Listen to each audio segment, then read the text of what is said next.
¿Cómo están? Todavía bien. Cansados un poquito, ¿no? Al fin de un día, bueno, de ponencias y de discusiones, uno siempre es un poquito cansado. Y bueno, espero no aburrir demasiado a ustedes. Y estamos aquí para, no sé si se dice, hacer un taller. ¿Hacer un taller? Bueno, ¿qué es eso? ¿Qué es un taller? Es la primera vez que hago uno. Un taller, porque para mí un taller es algo donde carpinteros, pintores trabajan. Entonces, no sé si es una ponencia o más bien una discusión, pero a lo mejor es una discusión. Entonces, estoy abierto. Si hay preguntas, complementos, o como quieran hacer, no quiero hacer una ponencia muy, ¿cómo se dice?, sistemática, a pesar de que se podría hacer, pero sí, eso es un taller. Bueno, el taller se llama El Camino Metafísico de la Hermenéutica. ¿Por qué ese título y por qué esa idea general de pensar juntos hermenéutica y metafísica? Bueno, mi intento, mi esperanza, es desde algún tiempo, no sé desde cuándo, desarrollar una hermenéutica con alcance metafísico. Eso quiere decir una metafísica que no tiene miedo de plantear preguntas metafísicas, que se coloca en la continuidad de la metafísica. Y entonces es lo que yo llamaría, que tal vez la llamé así en algunos ensayos, una hermenéutica metafísica. Una hermenéutica analógica, ya el término era elegido, no podía retomarlo. Una hermenéutica metafísica, eso es una hermenéutica con alcance metafísico, y eso sería también una metafísica hermenéutica. Eso es una hermenéutica que se da cuenta de sus raíces hermenéuticas, perdón. Una metafísica hermenéutica, una metafísica que se da cuenta de que tiene que ver con un proyecto de comprensión, de entendimiento, entonces con la hermenéutica. Entonces, ¿por qué hablar de una metafísica hermenéutica o de una hermenéutica metafísica? Bueno, lo hago un poquito por espíritu de contradicción, porque todo el mundo dice que la metafísica hay que superarla. Todo es post-metafísico,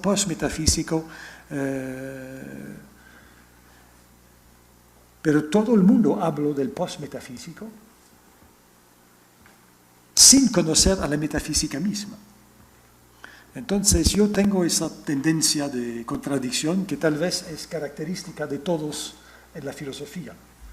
No sé si la mayoría de ustedes son estudiantes de filosofía, pero el filósofo dice siempre no, se opone. Entonces yo me opongo a esa idea de que hay que superar todo el tiempo la metafísica, porque lo que me llama la atención es que todos los que quieren superar a la metafísica siempre hablan de ella. Tienen una obsesión con la metafísica, siempre hablan de ella. Entonces, si la metafísica es tan mala, ¿por qué hablar tanto de ella? Entonces no me convence esa tendencia post-metafísica, porque todos los que hablan de eso tratan de la metafísica, y también porque los más interesantes filósofos de nuestra historia son los clásicos de la metafísica. Cuando uno estudia filosofía, uno estudia a Platón, y más antes Parménides, Heráclito, Anaximandro y todos estos, Platón, Aristóteles, Plotino, Agustín, la Edad Media, muy metafísica, Descartes. ¿Cómo se llama la obra fundadora de Descartes? Meditaciones de prima filosofía, o en latín, meditaciones metafísicas, meditación metafísica, como la pronunciaron en francés. ¿Y qué hay después de Descartes? Hay sistemas de metafísica como los de Leibniz, discurso de metafísica, o Spinoza. Spinoza, la gran ironía es que escribe una ética, pero cuando se lea su ética uno ve que es una metafísica, sencillamente. Y eso es claro cuando uno conoce a Spinoza. ¿Y qué pasa con la metafísica racionalista del siglo XVIII, de Wolff, de Baumgarten? Todos desarrollan una metafísica que conduce a Kant. Kant que dice, yo quiero presentar, por ende, una metafísica que se podría presentar como metafísica. Él también. Kant presenta una metafísica, brinda una fundación metafísica de las costumbres y siempre, pero siempre habla de la metafísica. Y los sucesores de Kant, Fichte, Schelling y Hegel, hablan tal vez no siempre de metafísica, pero los sistemas que brindan son sistemas unitarios de la realidad que se pueden llamar, y que a veces ellos mismos llaman metafísica. Y entonces, esa tradición de la metafísica sigue hasta Hegel y más allá de Hegel, ¿no? Como se ve, por ejemplo, en Schopenhauer. Schopenhauer, sus primeros textos son textos sobre la metafísica, y el alumno más famoso, bueno, alumno es exagerado tal vez, de Schopenhauer, Nietzsche, quiere proponer, como lo dice él mismo en su obra de juventud, una metafísica de artista, Artistenmetaphysique. Reclama, reivindica, a pesar de, seguro, claro, hay una crítica de la metafísica. Entonces hay una metafísica fuerte también hasta el final del siglo XIX, y aparece alguien como Heidegger, y Heidegger quiere replantear la pregunta por el ser. La pregunta por el ser, él quiere brindar en su obra maestra, como es bien sabido, una ontología fundamental. Bueno, la ontología es la primera parte de la metafísica. Entonces, en toda la historia de la filosofía, que yo olvido naturalmente a mucha gente aquí, la metafísica es lo que la filosofía quiere hacer. Es lo que la filosofía quiere hacer. Y como lo voy a presentar o explicar un poquito hoy, si tenemos el tiempo y el gusto, ese afán metafísico sigue hasta ahora. Se ve, por ejemplo, en Gadamer, se ve en Lévinas, Transcendance métaphysique, el gran título de su obra Totalité et Infini, una valoración muy positiva de la metafísica. Entonces, yo no veo que la filosofía hubiera sido otra cosa que metafísica. Entonces, hablar de un pensamiento post-metafísico es olvidar lo que ha sido la filosofía misma. ¿Y qué es la metafísica? Tal vez son preguntas que nos podemos plantear aquí. ¿Qué es la hermenéutica? Bueno, ¿qué es la metafísica? Yo diría, bueno, hay muchas maneras de contestar esa pregunta, porque una metafísica sola no hay. La metafísica de Platón no es la de Spinoza, la metafísica de Kant no es la de Aristóteles, obviamente. Entonces, los que quieren superar la metafísica, tengo siempre la tentación de decir, bueno, ¿cuál metafísica? ¿Qué metafísica? ¿La metafísica de quién? Porque la metafísica en sí misma es un afán del pensamiento con muchas voces. Bueno, voces era latino, entonces eso es la carencia de mi parte de confundir idiomas a veces, pero no me doy cuenta de eso. Bueno, ¿qué es la metafísica? Sí se puede caracterizar generalmente. Yo diría que la metafísica, yo voy a decirlo muy despacio porque cada palabra es importante cuando se trata de la metafísica. La metafísica es el esfuerzo de la razón humana, el esfuerzo vigilante esfuerzo vigilante de la razón humana de comprender o entender algo al ser y sus razones. Al ser y sus razones. Repito, porque vamos a volver a esa caracterización de taller, si uno puede decir, de la metafísica, como lo decía ayer o anteayer. La hermenéutica es una escuela de la paciencia, de la lectura lenta, y vamos a leer de manera muy lenta esa caracterización de la metafísica, el esfuerzo de la razón humana, el esfuerzo vigilante de la razón humana de entender algo al ser y sus razones. Básicamente la metafísica es un esfuerzo de entender o comprender. Y para mí, cada filosofía debe ayudarnos, por lo menos, a entender las cosas. Hay otros que dicen que la filosofía tiene otras tareas, cambiar el mundo, no sé qué, decirnos qué debemos que hacer. Seguro, pero minimalmente, la filosofía debe ayudarnos a entender. Es un afán de entender, y así veo una puente con la hermenéutica. El entender es la tarea de la hermenéutica. Entonces se ve en esa descripción muy básica, lo siento, de la metafísica, que la metafísica es un afán de entender, comprender algo, porque somos seres de entendimiento. Y eso es una idea que la hermenéutica reformula a su manera, ¿no? Cuando la hermenéutica, no sé, de Heidegger, de Dilthey, de Gadamer, Ricoeur o Maurizio Beucciot o muchos otros, cuando dicen que el ser humano es un ser que entiende, que el entender es la manera de moverse en el mundo, de orientarse en el mundo, eso es una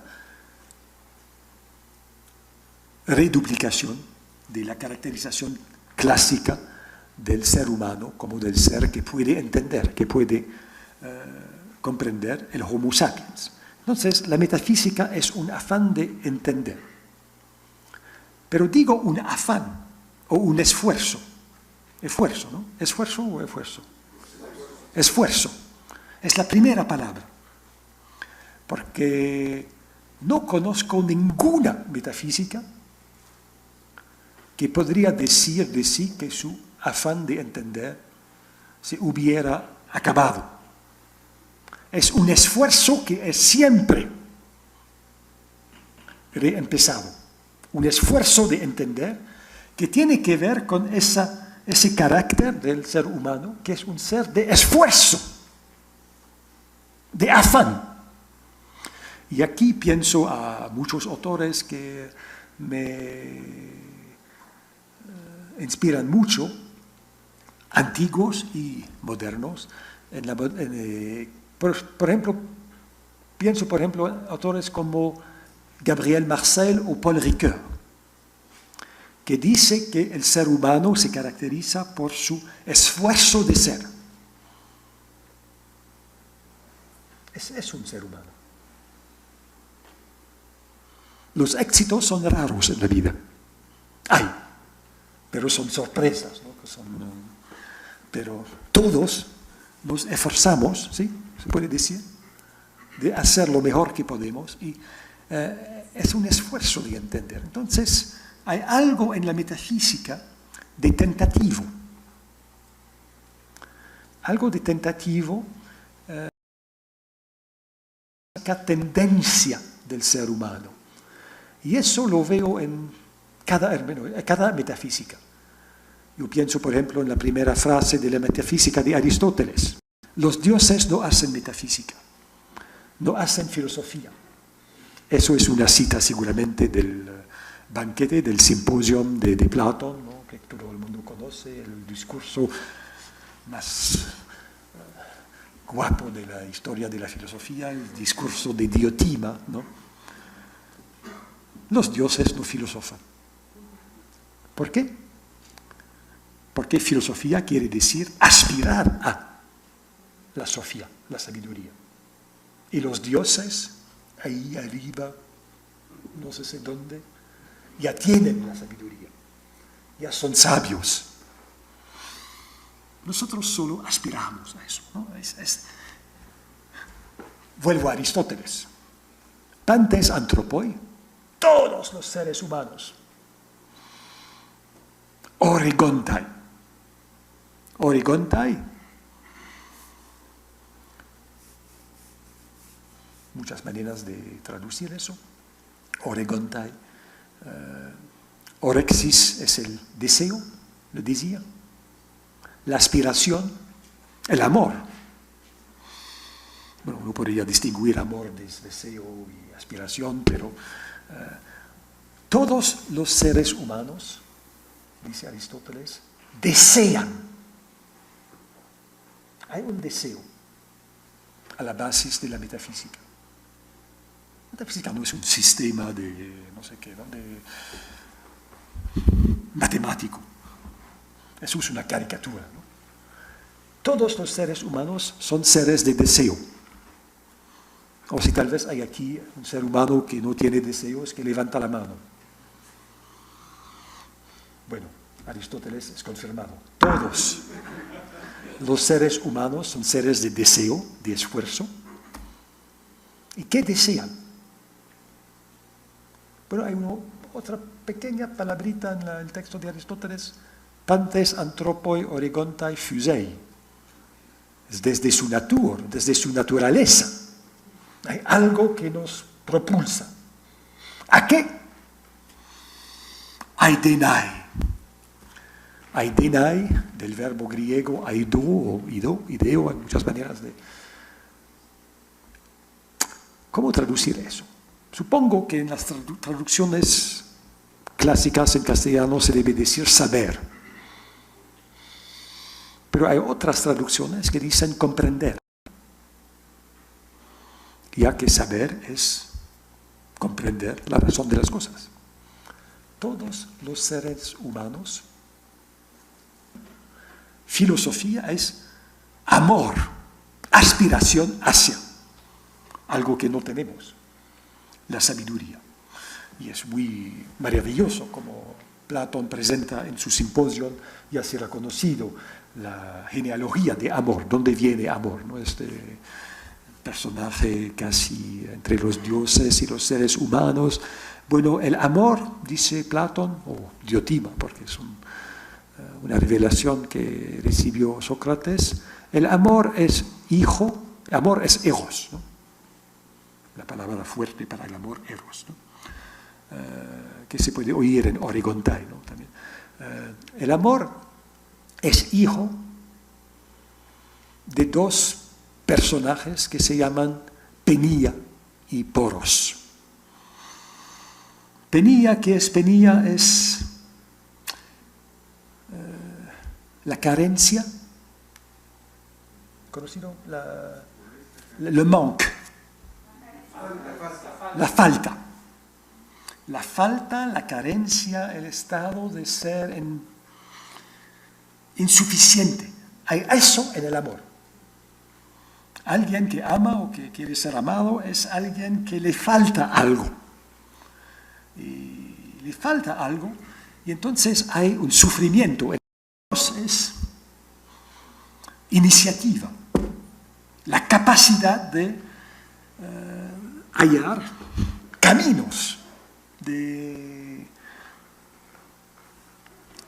Yo traduzco muy en castellano espantoso. El poros es alguien que dice, yes we can. Sí se puede. Yo puedo hacer algo. Yo tengo iniciativa. Eso es un recuerdo naturalmente a otra campaña electoral en los Estados Unidos de otro nivel, digamos. Entonces, no hay necesariamente progreso en la política. Entonces, sí se puede. Entonces, eso hay amor. Y creo que hay de los dos en la metafísica. Hay falta, bisogno, menester tal vez, ¿no? Es una palabra castellana que he leído. Hay menester en la metafísica, aspiración, pero hay también iniciativa. Ya lo hemos visto con Aristóteles, con Platón. Y vuelvo a mi caracterización general de la metafísica. Si uno quiere, mi hermenéutica de la metafísica. La metafísica es el esfuerzo vigilante de la razón humana de entender. Entonces es un esfuerzo, en el sentido que ya he destacado, pero es un esfuerzo vigilante. Vigilante, vigilante, que es autocrítico. Es un esfuerzo que hace propuestas, hipótesis. Y cuando Platón propone las ideas, habla él mismo de hipótesis de la idea. Hay propuestas, pero que siempre van criticadas. No conozco, mis amigos y amigas, ninguna metafísica que no hubiera sido criticada por otra metafísica. No hay ninguna metafísica definitiva. Siempre cuando hay una metafísica hay una respuesta crítica al lado. Por eso es un esfuerzo no naivo. Es lo que distingue, por ejemplo, si uno se lo puede decir, la metafísica de algo como la religión. Si en la religión hay algo como fe, si en la religión hay algo como salto, abandono, obediencia, en la metafísica se trata de un esfuerzo crítico que se retoma, que se reempieza. Eso caracteriza el carácter dialógico de la metafísica. Carácter dialógico de la metafísica. Y para mí la mejor ilustración de ese aspecto de esfuerzo vigilante de la metafísica se encuentra en una pintura célebre que todos conocerán, la Escuela de Atene de Rafael, muy conocido. Es una pintura que tal vez si yo tenía más poros hubiera podido presentar aquí. Es la Escuela de Atene, se ve dos personas. Venga, alguien que es un taller, hay que trabajar, amigo.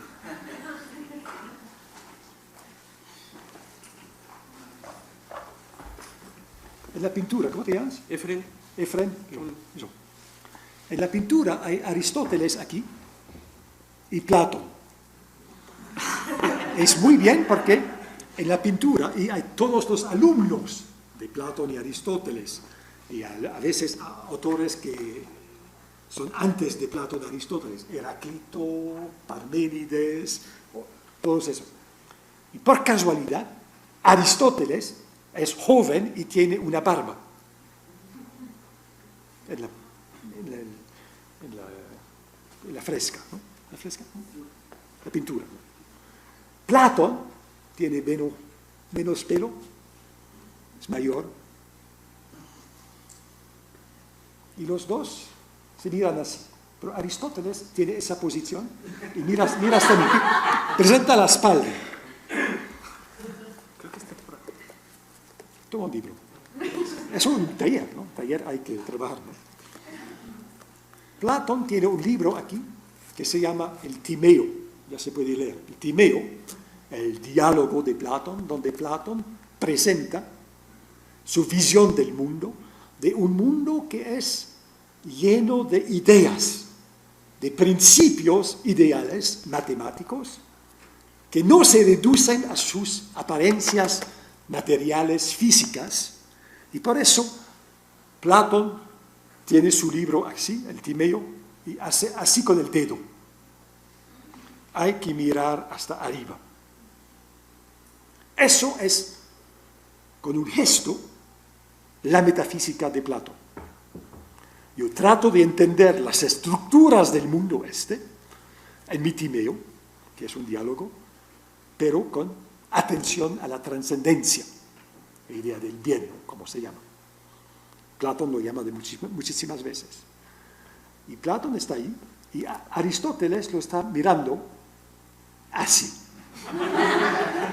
con la barba. Y alrededor de Aristóteles hay muchos otros pensadores, seguidores, jóvenes como él. Los jóvenes les gustan los profesores de moda, los más jóvenes, ¿no? Se ve. Platón está solo. ¿Qué hace Aristóteles? ¿Qué libro tiene? La Ética. En la mente de Rafael, la obra clave de Aristóteles es la Ética. Bueno, no es una mala elección, porque pero la Ética se ocupa de ¿qué? Del bien humano. ¿Y qué gesto hace Aristóteles? Tiene aquí su Ética y con la mano hace así. Todos los dedos así. Hace aquí. Se mueve. He visto el video de Rafael, ¿no? Entonces, la metafísica es cosa de manos. Hay dos gestos metafísicos básicos y complementarios. Hay que cuidar, mirar a la trascendencia, a la idea, y no se puede llamar de modo positivo porque ya no la conocemos. Ya. Y Aristóteles que dice, no, lo siento, y lo mira así, como una provocación, ¿no? Alumno de Platón por lo menos por 20 años, ¿no? Muy impregnado por Platón, pero muy crítico de Platón. No, hay que cuidar a todo eso, hay que cuidar a todo el ser, hay que cuidar a todo el ser, a todo el orden de las cosas humanas. Entonces hay oposición entre dos gestos. Entonces, la metafísica empieza con un gesto hasta la trascendencia y que completa Aristóteles con su atención a la universalidad de las cosas humanas, ¿no? que nos preocupen en la vida, ¿no? Si usted quiere sentar. Pero, si quiere, me quedo sí, sí. Que quédate aquí. Y lo que me interesa también en esa fresca de Rafael es que los dos dialogan, caminan. He visto el vídeo también, pero se nota que caminan, sí, que no se separan uno del otro, ¿no? Oh, bueno, eso es el partido del PAN, del PRI, o no sé cuál, no hablo con él, ¿no? ¿Cuáles son los partidos en México? PAN, PRI y...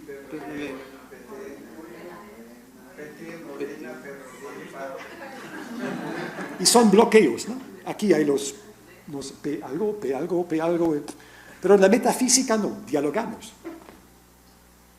Porque es un esfuerzo vigilante, ya se ha ido, ¿no? Entonces, se dice que una imagen vale 1000 palabras. Y la fresca de Aristóteles para mí vale millones de palabras, porque es para mí la mejor ilustración, la mejor presentación de lo que es la metafísica. ¿Cómo se puede echar de menos a Platón o Aristóteles en la metafísica? Imposible, imposible. Necesitamos idealistas y realistas, si se pueden así llamar. Necesitamos los dos, como necesitamos a Kant y a Hegel, necesitamos a Husserl y a Heidegger, ¿no? En la metafísica necesitamos los dos, ¿no? Alguien que dice Aristóteles es tonto o Platón hay que superarlo, no entiende nada al diálogo que es la metafísica. Entonces, para mí, la metafísica es ese esfuerzo vigilante. No hay Platón sin crítica de Aristóteles. Y la perspectiva de Aristóteles se puede también criticar desde Platón, Después de Aristóteles hubo muchísimos platónicos en la escuela de platonismo, etc. Este conflicto hace parte de la metafísica. Entonces, y abro una paréntesis, eso destaca el carácter dialógico de la metafísica. La respuesta a una hipótesis, a una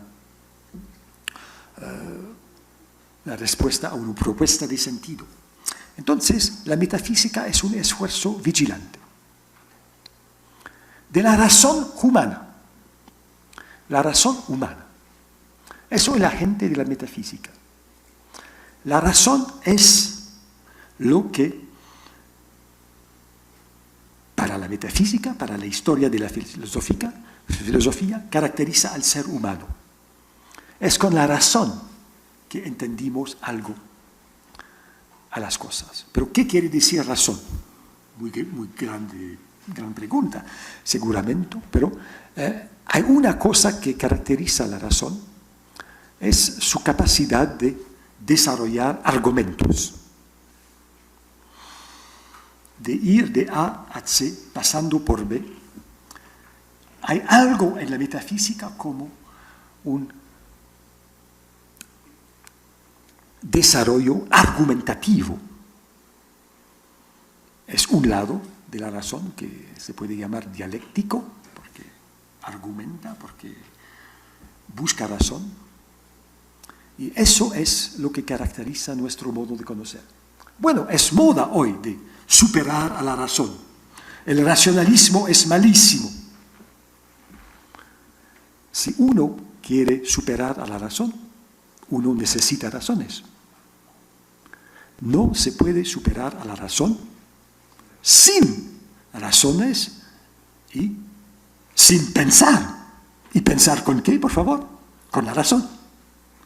El pensamiento humano es un pensamiento con la razón.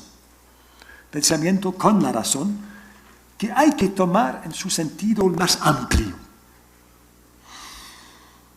Porque la razón ha sido siempre entendido así en las raíces del pensamiento filosófico. La razón como capacidad de abarcar lo que hay y de juzgarlo. Eso hace también parte de la capacidad humana de razón y que presupone un afán también, una búsqueda de razón. Entonces, en la metafísica buscamos razones. Si alguien desarrolla una metafísica o un pensamiento filosófico sin presentar sus razones, es que un charlatán, un profeta o no sé qué, un astrólogo, ¿no? Que hay que defender razones. Entonces, eso es la exigencia de la metafísica y viene de la metafísica. Y cuando hoy en día se dice que la ciencia busca razones por todo, es que la metafísica es a la base de toda ciencia.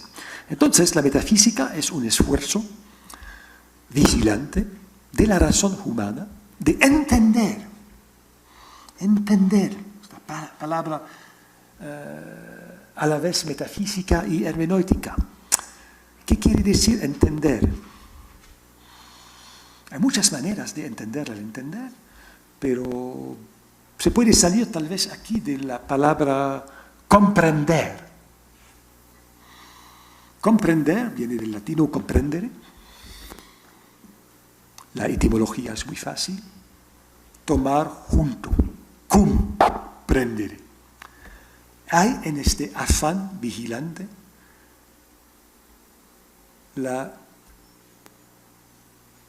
¿cómo se dice? La tentativa de abarcar. Y se entiende algo cuando se entiende algo desde su contexto global.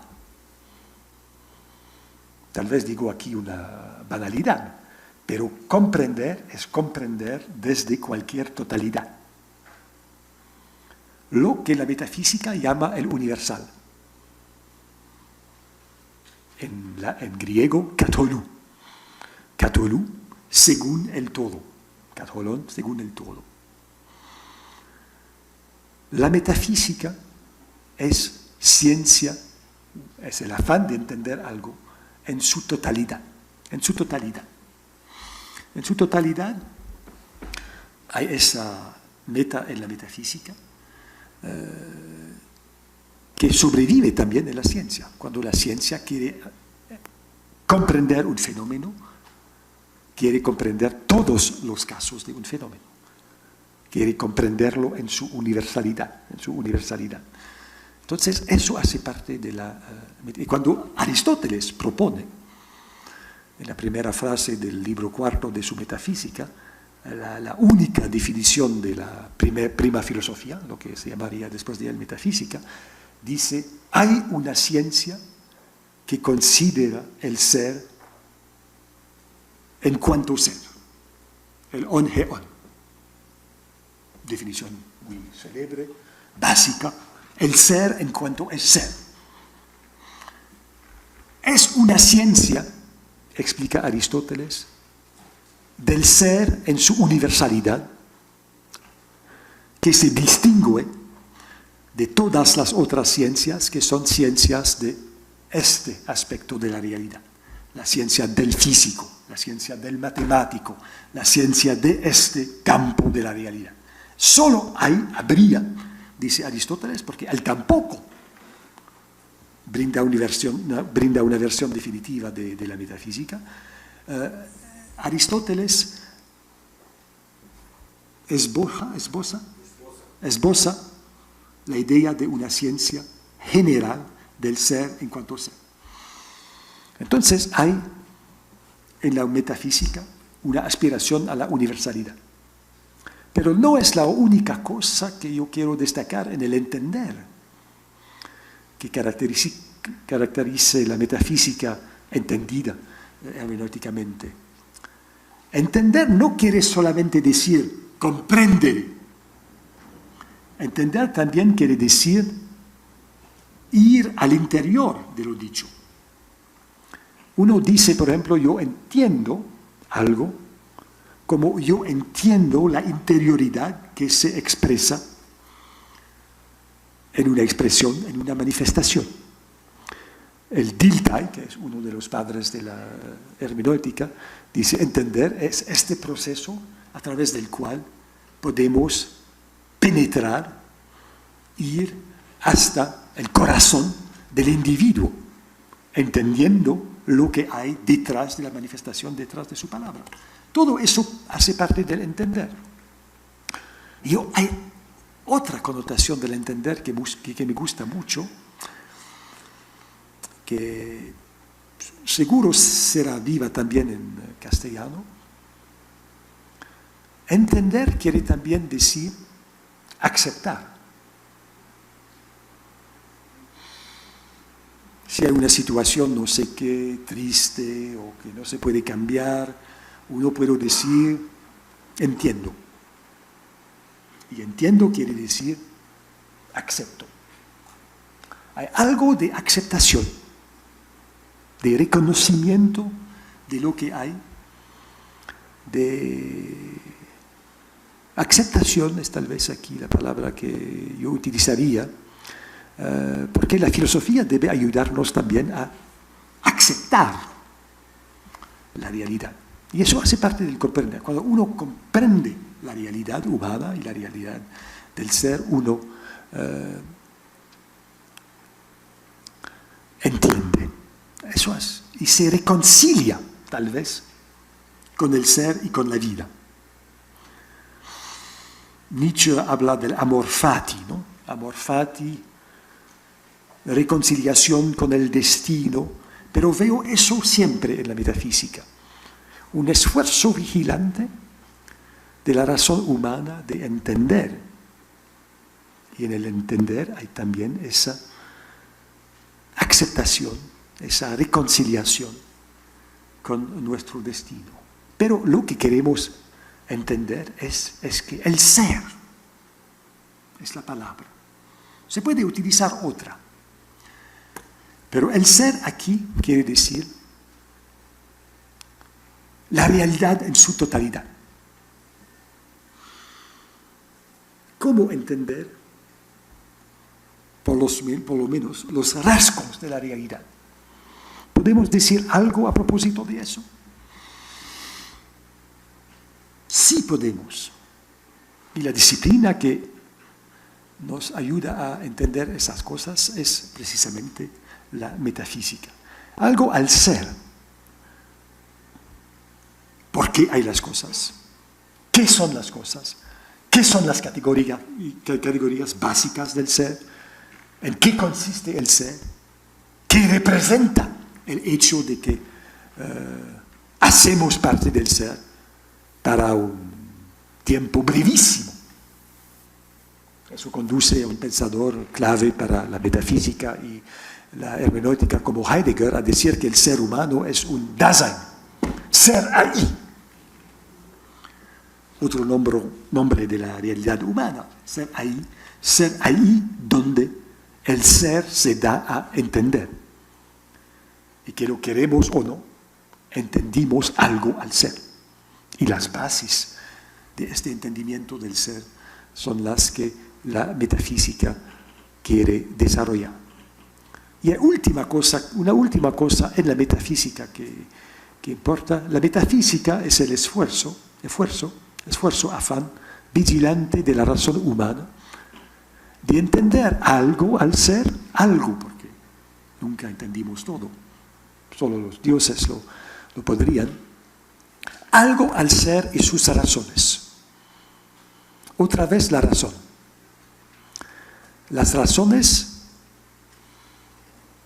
o las causas, como se puede decir, porque la metafísica, eso lo ve Aristóteles muy temprano, reconoce que la razón humana entiende algo cuando entiende las cosas de algo, el porqué. En el griego de Aristóteles, el dioti, el porqué de las cosas. Se sabe bien que los niños, cuando empiezan a preguntar siempre ¿por qué? Se dice es la edad de la razón. ¿Por qué es así? Bueno, es así porque ¿por qué es así? ¿No? Es la pregunta básica de la metafísica. Las razones de los fenómenos es lo que queremos destacar en la metafísica. Pero ¿qué son las razones de las cosas? Y aquí me gusta mucho la respuesta de Aristóteles, son múltiples. No hay una sola manera de entender la razón de las cosas. Y si hay alguien que dice solo hay una razón de las cosas, no es metafísico. Aristóteles distingue por lo menos cuatro maneras de hablar de la razón,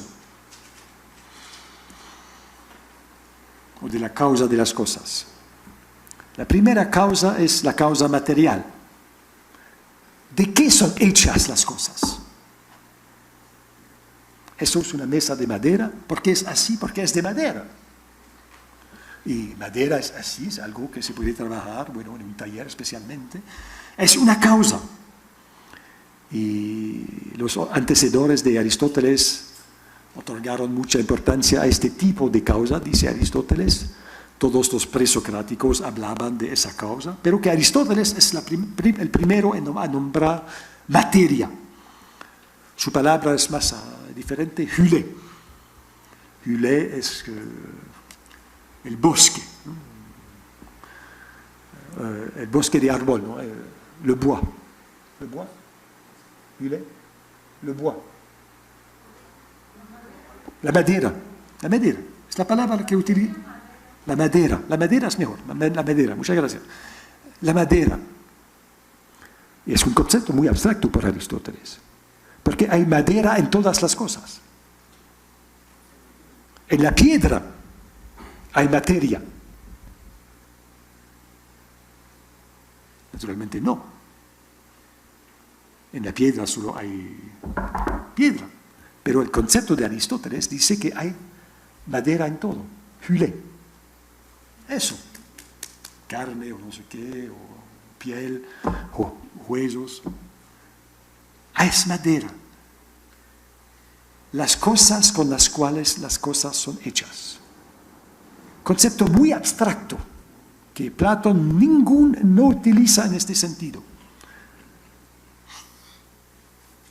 No es la primera causa de las cosas. Hay otra causa, dice Aristóteles,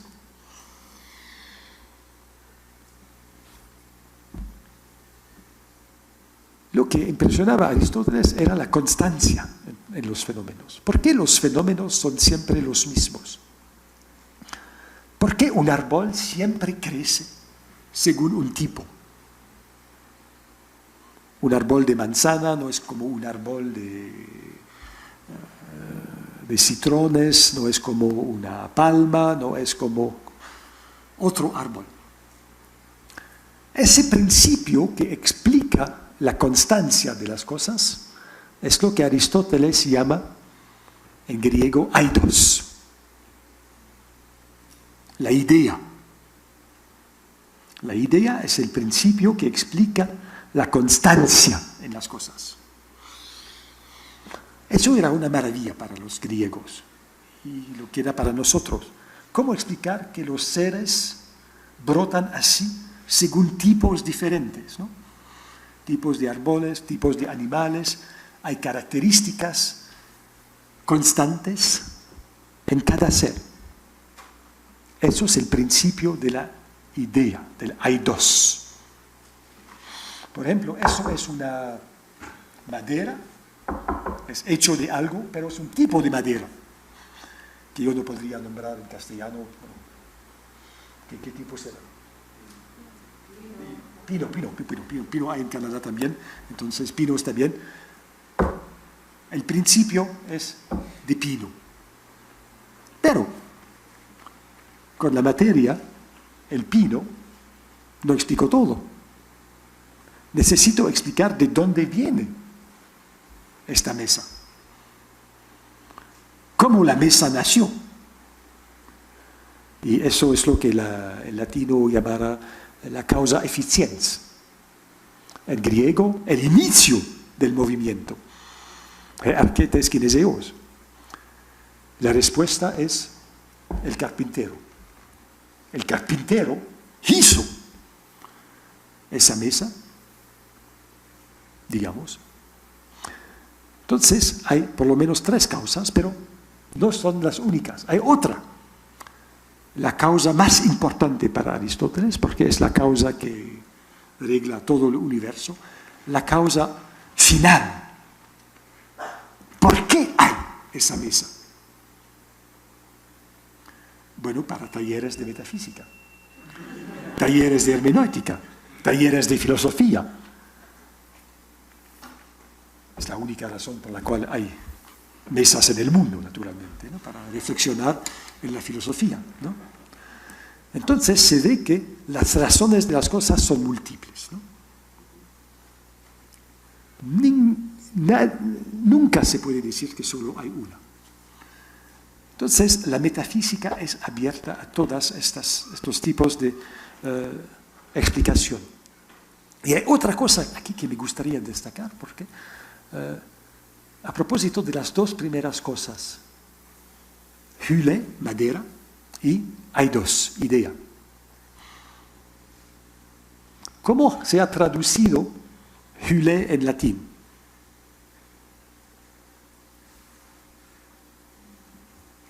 Es un taller, hay que responder. Hyle en latín.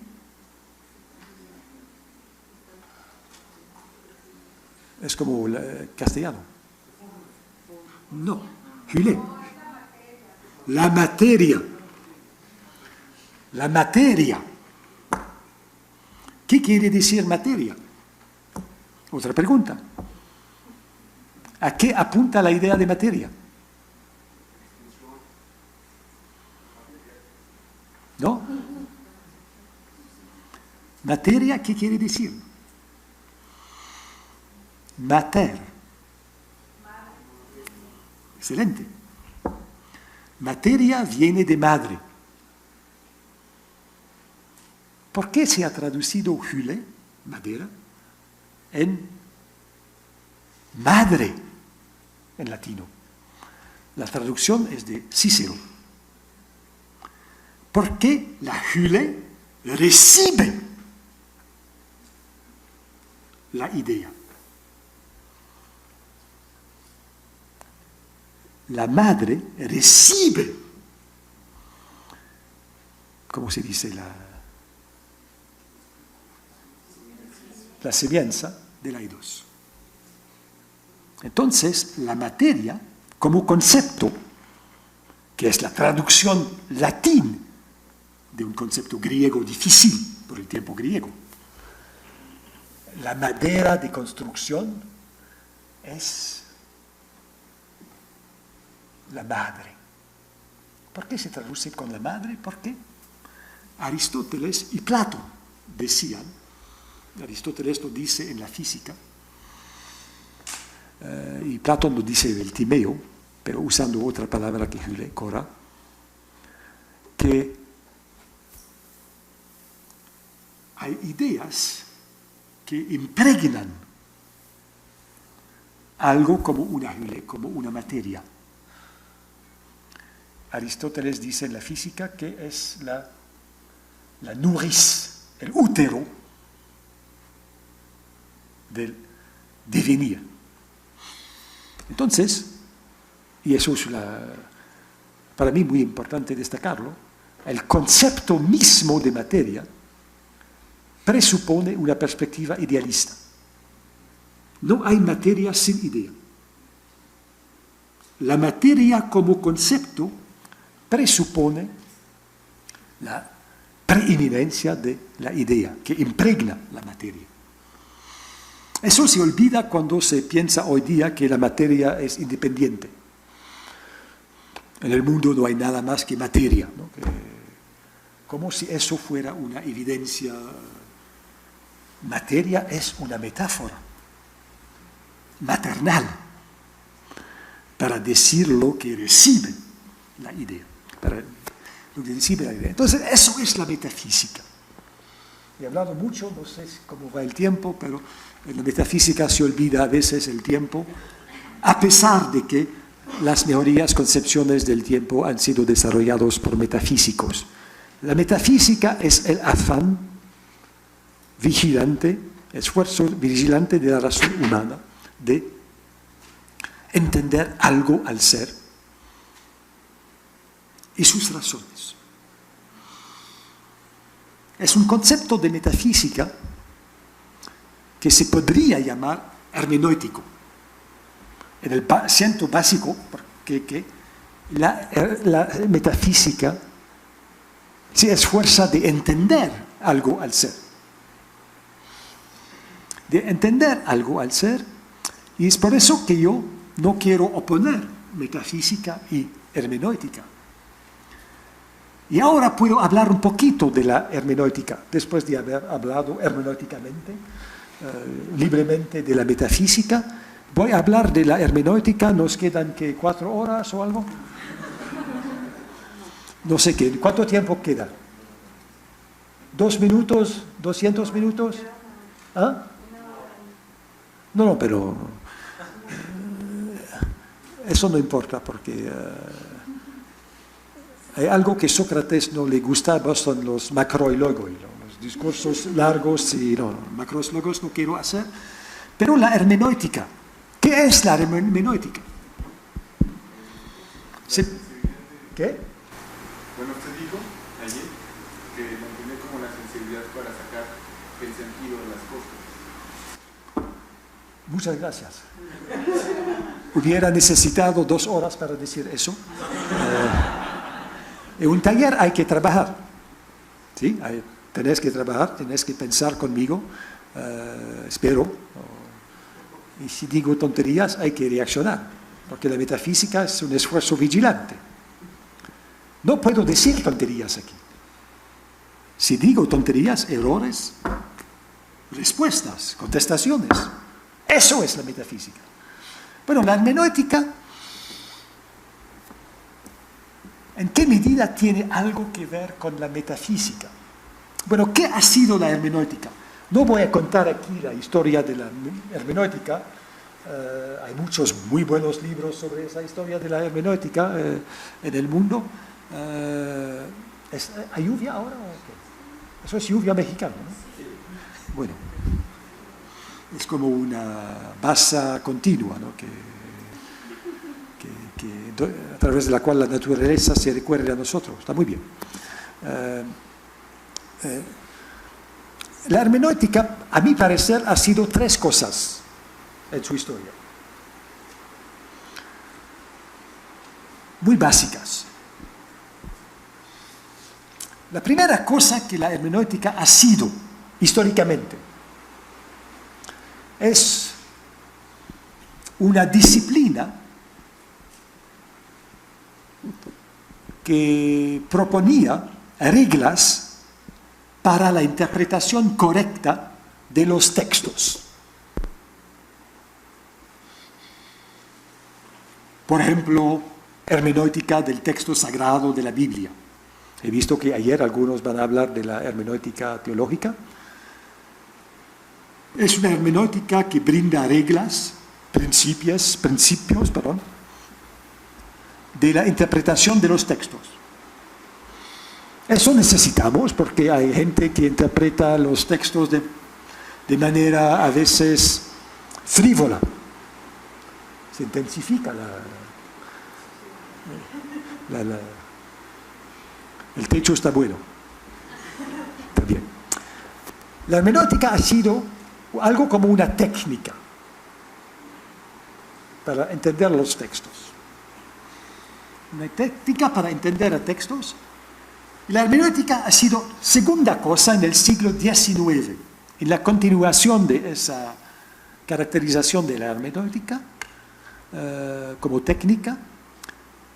Con autores como Dilthey, a finales del siglo XIX, la hermenéutica se ha vuelto en algo como una metodología de las ciencias del espíritu.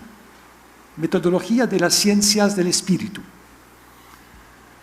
Algo diferente, porque aquí la hermenéutica se vuelve en una reflexión sobre las condiciones de verdad de un cierto tipo de ciencia que está en carencia de legitimidad. Bueno, las ciencias del espíritu son ciencias o no. ¿Hay objetividad en las ciencias del espíritu o no? Eso es la pregunta. Yo quiero decir que eso es el entendimiento metodológico de la hermenéutica. Que ve en la metodología, quiere decir el logos del método, la reflexión sobre los métodos de una ciencia. Entonces la metodología no es el método mismo, es más bien la reflexión sobre los métodos de la ciencia. Entonces, la hermenéutica como metodología en Dilthey y otros, Betti y muchos otros, es una reflexión sobre las condiciones de verdad, los métodos de las ciencias del espíritu. Eso es un segundo entendimiento. Y se ve cómo se coloca en la continuidad del primero, técnico que brinda reglas para interpretar textos, ¿no? Entonces, la hermenéutica brinda métodos. Bueno, ¿cuáles son los métodos constitutivos de las ciencias del espíritu? Es lo que Dilthey propone bajo el título de una hermenéutica. Bueno, después de este entendimiento hubo un tercer entendimiento de la hermenéutica que se puede llamar una hermenéutica filosófica y que caracteriza al siglo XX. Al siglo XX, la hermenéutica no quiere brindar reglas, o no solo brindar reglas para la interpretación correcta de los textos, según lo que llamo la concepción clásica de la hermenéutica. Tampoco quiere brindar una reflexión metodológica sobre las ciencias del espíritu o cualquier tipo de ciencia, el proyecto de Dilthey, que yo llamo el concepto metodológico de la metafísica, es el concepto filosófico de la metafísica. ¿En qué consiste este concepto filosófico de la hermenéutica? Es muy difícil decirlo. Y hay muchos representantes de esa tradición hermenéutica. Y no creo que se puede decir que todos los hermeneutas del siglo XX y XXI tienen el mismo entendimiento, pero es una reflexión. La hermenéutica se ha vuelto en una reflexión sobre el ser humano como un ser que se caracteriza por su capacidad de entender capacidad de entender, que el entender no es visto como una particularidad de las ciencias del espíritu, a la diferencia de las ciencias naturales. No, el entender caracteriza el ser humano como ser que necesita orientación, un ser que está en búsqueda de sentido y que entonces no puede no interpretarse. Entonces hay aquí un concepto más abarcador de entender y interpretación que caracteriza a todos los pensadores de la hermenéutica filosófica. Y para mí hay tres pensadores claves de esa hermenéutica filosófica, si se puede llamar así, y no tendré aquí el tiempo, no tendré tampoco el gusto de haber un curso de 4 horas sobre ellos, por eso hay que venir a Montreal, pero los tres autores claves, la trinidad hermenéutica, son Heidegger, Gadamer y Ricoeur. La Santa Trinidad hermenéutica. No se puede echar de menos a uno de esos autores en la hermenéutica. Cada uno de los autores presupone el otro. Heidegger ha sido el primero en hacer de la hermenéutica algo filosófico. Cuando hablo de una hermenéutica de la facticidad, una hermenéutica de nuestra existencia. Gadamer corrigió a su maestro Heidegger.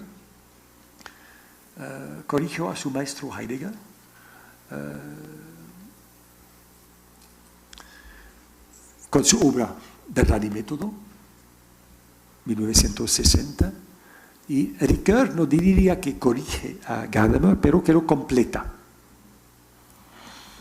Completa a Gadamer como cuando ve en el ser humano un ser capaz.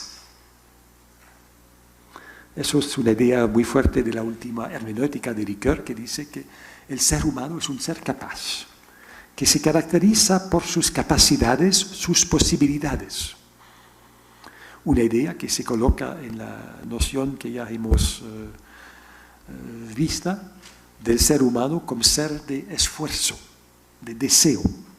El ser humano es un ser capaz de múltiples cosas, de actuar, de comprender, de narrar, de perdonar, de amar. El ser humano es un ser capaz, dice Ricoeur. Hubiera aquí que presentar al enfoque hermenéutico de todos estos tres autores, algo que hago cuando tengo tiempo, pero veo que no tengo mucho tiempo, pero lo que me gustaría hacer aquí es ver en qué medida la hermenéutica, como filosofía, no puede no tocar a la metafísica. Porque mi idea es de que la hermenéutica toca a la metafísica, y la metafísica ya la he caracterizado como el afán vigilante de la razón humana, de entender el ser y sus razones. La hermenéutica también se ubica en este esfuerzo. Y ella también debe responder, si es filosofía, a las preguntas claves de la metafísica.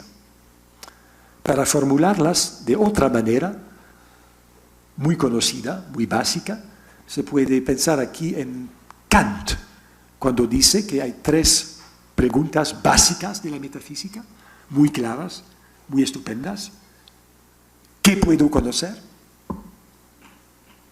¿Qué debo hacer? ¿Y qué me es permitido esperar? Lo siento, pero son las 3 preguntas claves de la filosofía, como las presenta Kant, como las presenta el grande Kant, grande pensador alemán. Bueno, mi pregunta aquí, ¿tiene la metafísica algo que decir a propósito de estas preguntas? Si es filosofía, La respuesta debe ser sí. Sí, la metafísica debe decir algo sobre lo que puedo conocer, a pesar de que la hermenéutica habla más de entender, interpretar que conocer, pero eso es una modificación de la pregunta kantiana. La hermenéutica debe también decir algo sobre la ética, ya que el ser humano es un ser de esfuerzo, un ser de deseo. ¿Qué deseamos? ¿En qué consiste el bien? Y no es por casualidad si un pensador como Ricoeur ha desarrollado una ética tan rica que combina elementos de Platón y Aristóteles y Kant y Hegel. No es casualidad si un pensador como Heidegger ha hablado del ser humano como de un ser que puede tener una conciencia, que debe decidirse, idea que viene seguramente de Kierkegaard, ¿no?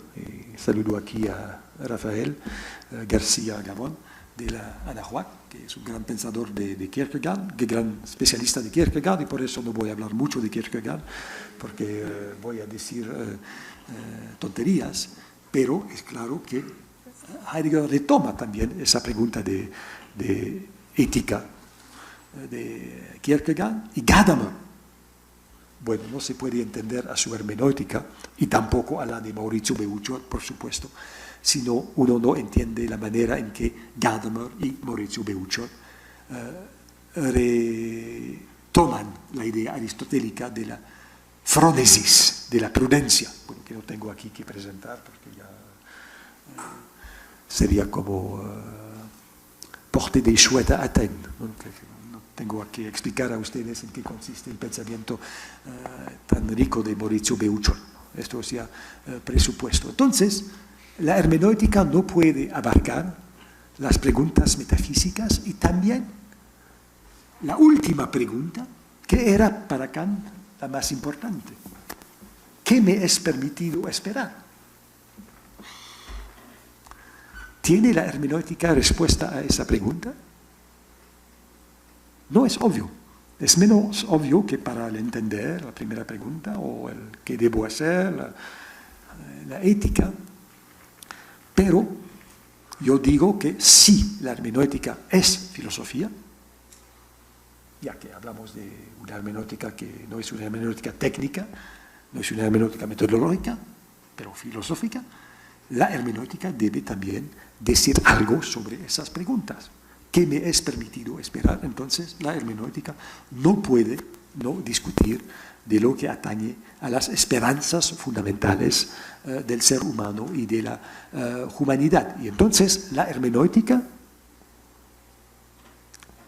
que carece de metafísica, es una hermenéutica incompleta.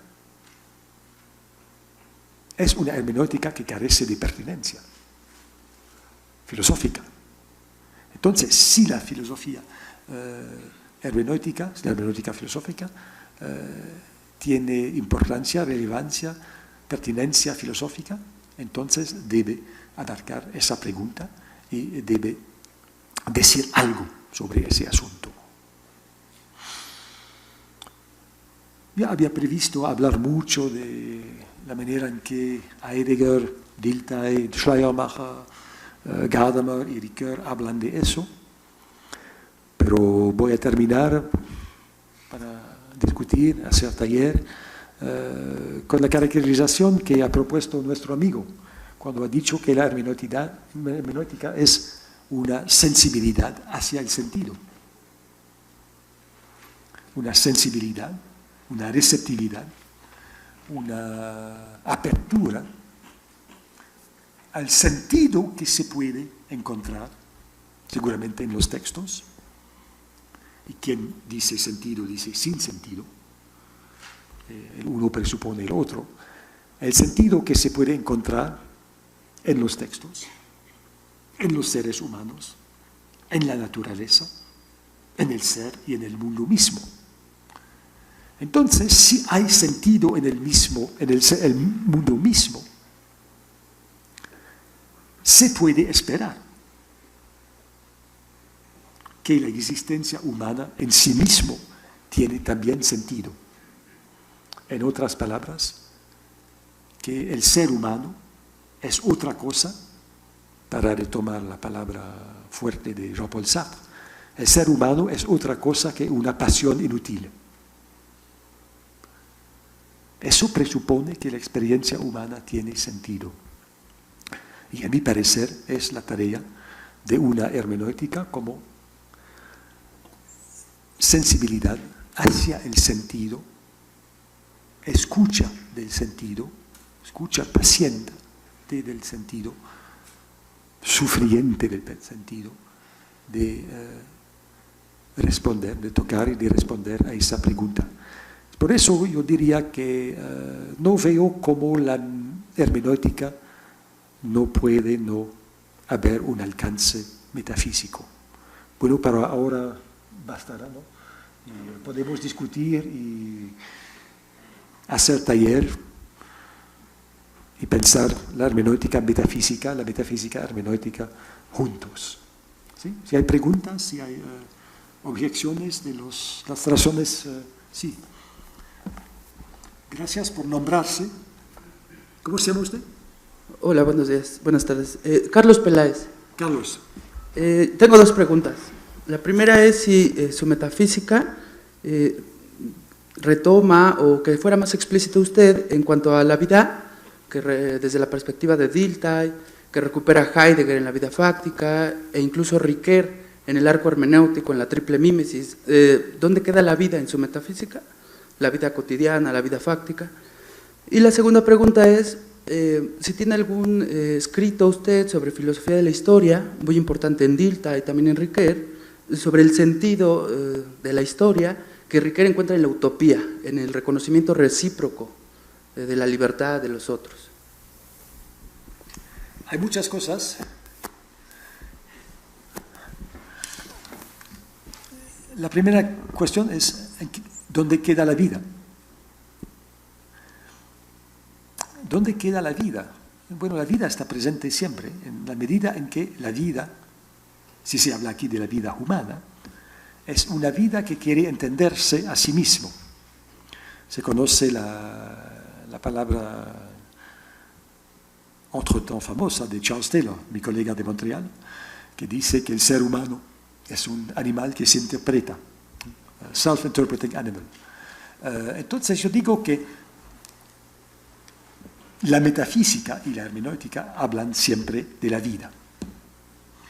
vida humana, tomada en su quintesencia, que es la tentativa de entenderse a sí mismo, que caracteriza a la vida humana en sí mismo, porque todas las otras cosas que caracterizan la vida humana la compartimos con los animales. La digestión, la nutrición, la respiración, todo el dormir y todas esas cosas. Hasta la vida sexual, la reproducción. No tiene nada que distingue al ser humano, pero lo que distingue al ser humano es esa capacidad de entenderse a sí mismo, y que Heidegger hablaba de la capacidad de nuestra facticidad a hacer luz sobre sí misma.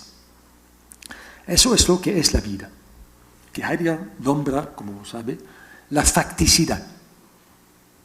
Entendimos la vida personal, individual, ubicada históricamente, culturalmente, lingüísticamente, todo eso, de mi vida. Entonces, la vida está presente en su afán de entenderse, de la facticidad.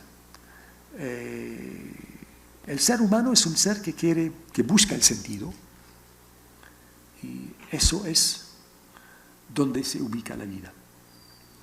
Y la segunda pregunta, en una... ¿Se tiene algún escrito o reflexión explícita sobre la filosofía de la historia presentes en Dilthey y en Ricoeur? ¿Sí quién tiene escrito? Sobre el sentido Dilthey tiene muchos. Yo no quiero hablar de mí. Yo no importa nada, ¿no? Que hay muchos ensayos importantes de Ricoeur, de Heidegger y de Gadamer sobre la historia. Sí. Buenas tardes. Sí, ¿cómo se llama? Mi nombre es Juan Diego. ¿Emilio? Juan Diego. Juan Diego. Sí.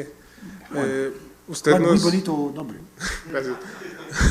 Usted nos comentaba acerca de que existen pues una gran distintas metafísicas que se distinguen y que dialogan entre sí. Yo sé de antemano que usted, tanto como Beuchot y otros autores, tienen una postura realista de la metafísica y quisiera que nos hablara al respecto y cómo esta metafísica, cómo dialoga con las metafísicas actuales y con las pretensiones no metafísicas que existen en la filosofía actual.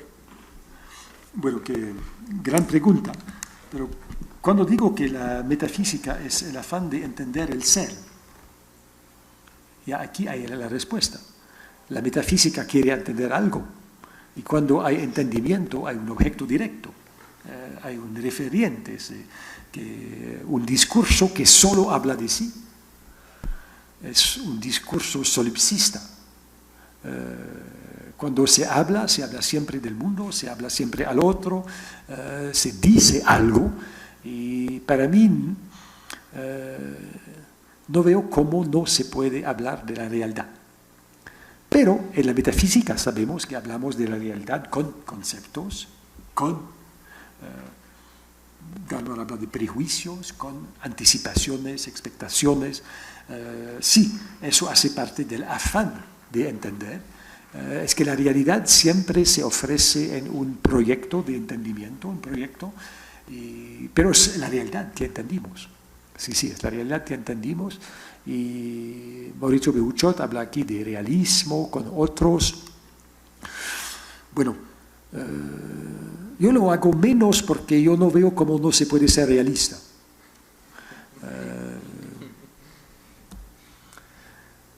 Es como decir en la política, soy para la democracia. Sí, pero bueno, ¿quién está contra? ¿No?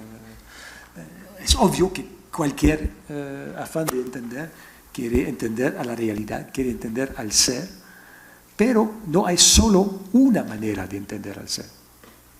Hay muchísimas. Ya hemos visto en nuestro encuentro la de Aristóteles, la de Platón, la de Spinoza, etc., ¿no? Entonces, en la metafísica hay este diálogo entre las posturas sobre el ser y que es constitutivo de la metafísica, del diálogo que es la metafísica. Entonces, el diálogo con las otras concepciones filosóficas ya hace parte del diálogo metafísico. Pero no sé si respondo bien a la segunda parte de su pregunta. Sí, pues de que existen pretensiones en la filosofía actual que obviamente tratan de abandonar, como dijo usted al principio, estos diálogos o estos discursos metafísicos. Pero ¿cómo se puede abandonar la metafísica sin otra metafísica? Y ya la idea de abandonar a algo, ir más allá de algo, presupone un meta, el movimiento del superamiento, ¿no? Del dépassé, ir más allá. No se puede superar a la metafísica sin otra metafísica. Que puede ser una metafísica nihilista, que puede ser una metafísica positivista, fenomenalista, y podemos discutir de ellas. Sí, pero son metafísicas. Son metafísicas en la medida en que tienen algo que decir sobre el ser en su totalidad y sus razones. Hola, me llamo Camilo. ¿Cómo? Camilo. Camilo. Don Camilo. Sí, y tenía pues una pregunta respecto a la definición de metafísica. Es el esfuerzo, es una pregunta por la verdad. Me llamó mucho la atención que haya hablado de un esfuerzo vigilante y entender vigilante como crítico, como respuesta, como está respondiendo, como estar atento de lo que se está diciendo. Me llama la atención algo, y es en qué medida cuando hablamos de metafísica tenemos algo así como un criterio, no quiero usar esa palabra, pero es la que se me aparece, criterio para determinar que las objeciones son válidas, de que hay una concordancia o inconcordancia en el sentido, ¿sí? Como que cuál es lo que estabiliza aquello que decimos sobre la totalidad del ser, a qué es lo que le da coherencia y cuál es su naturaleza, porque en últimas la pregunta por la superación de la metafísica es una pregunta por el discurso y por sus límites, ¿no? Porque entonces me parece que en el momento de hablar por la verdad, por la metafísica, hay que hablar también de la verdad, bueno, o cualquier otra palabra que pueda ponerse acá para hablar de digamos, las reglas del juego a seguir en el juego de la metafísica, de lo que se está diciendo.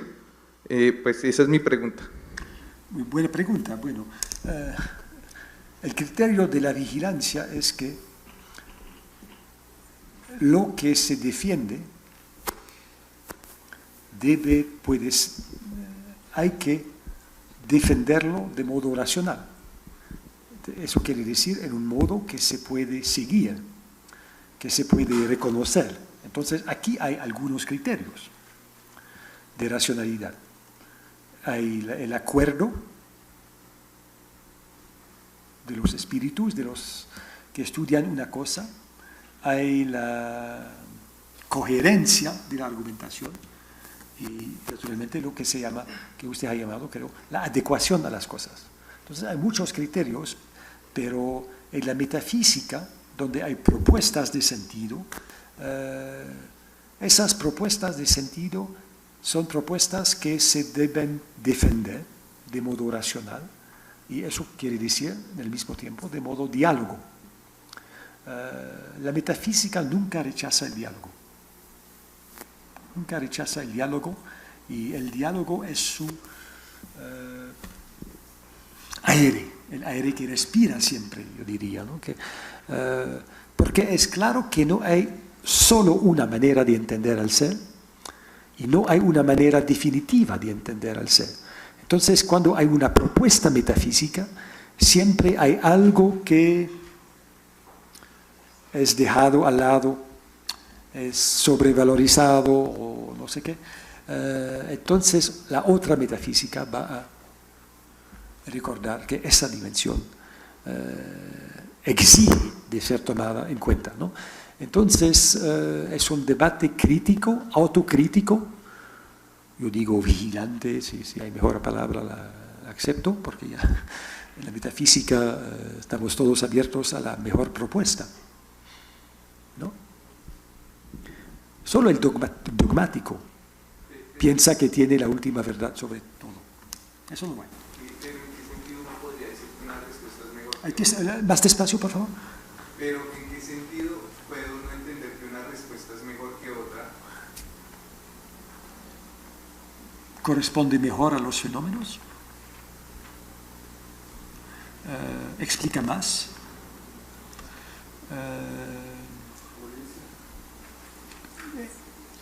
Coherencia, adecuación. Y también hay criterios estéticos. Más simple. Y no hay que desvalorizar eso. En la ciencia, como en la filosofía, las explicaciones demasiado complejas, hay algo que debe convencer, apetecer, seducir.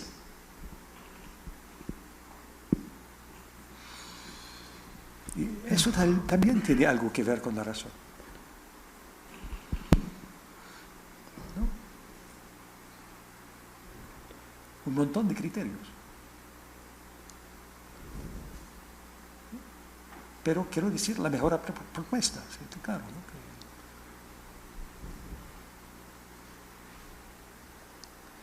El camino más directo entre dos puntos es la derecha, ¿no? Que usted quiere irse a su casa, ¿cuál es el mejor camino? Yo diría el directo. Bueno, si hay demasiado tráfico, es mejor hacer una, ¿cómo se dice?, una vuelta. Sí, que claro, que, entonces, ¿cuál es el argumento aquí? Lo que promete más éxito, lo que promete más adecuación, y eso es, ¿no? Somos seres que necesitamos razones. Usted va a tomar el mejor camino para ir a su casa, si va a su casa, ¿no? Ahora necesitamos tal vez un barco, pero porque hay día especial, ¿no? El ser humano siempre hace las cosas que hace con razones. No son siempre las mejores, pero es así. Es una idea metafísica muy básica. El gran principio de la metafísica, según Leibniz, es que nada es sin razón. Nihil es sine ratione.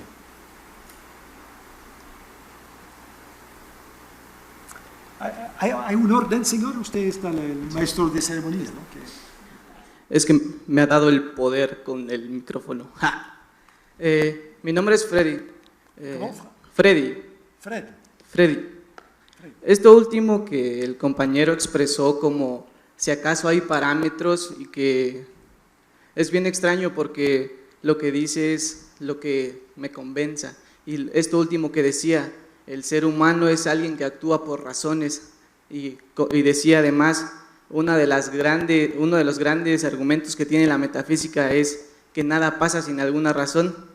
Y parte del comentario, digo, esto me llamó la atención, pero mi comentario es más,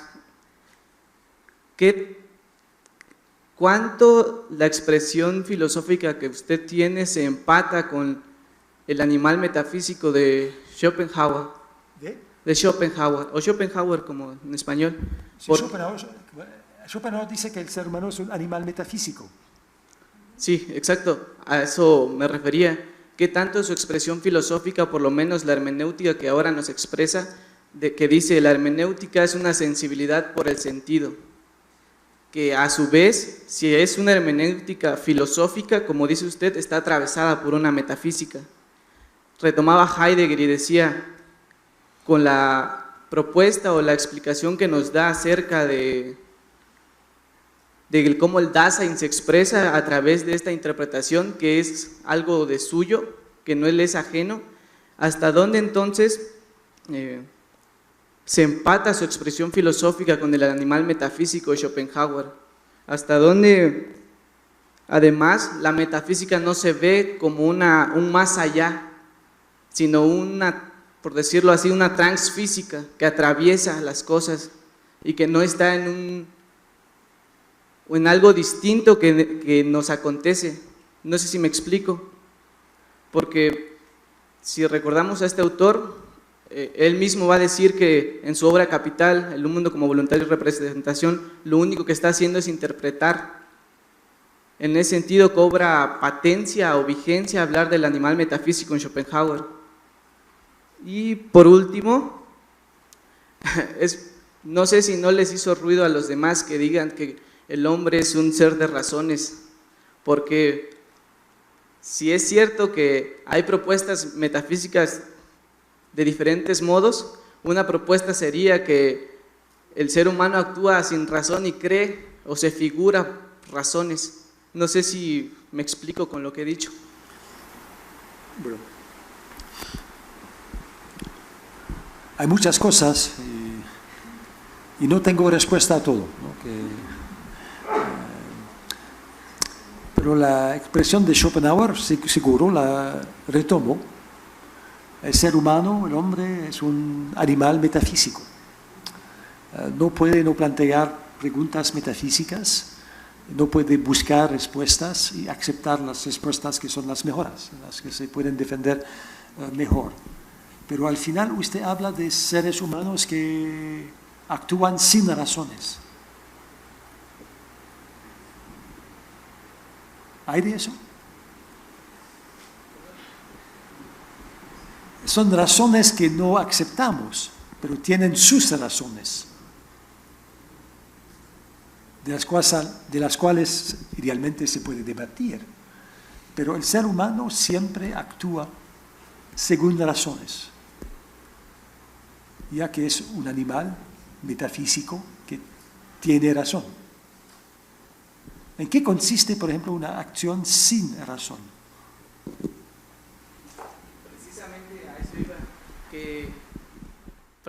Precisamente a eso iba, que el asombro metafísico no tiene razón, es esa inseguridad. El asombro, c'est quoi, l'étonnement, c'est ça? ¿Perdón? El asombro, c'est la palabra. No entiendo todas las palabras españolas, pero Creo que se puede entender como esta inquietud. ¿sí?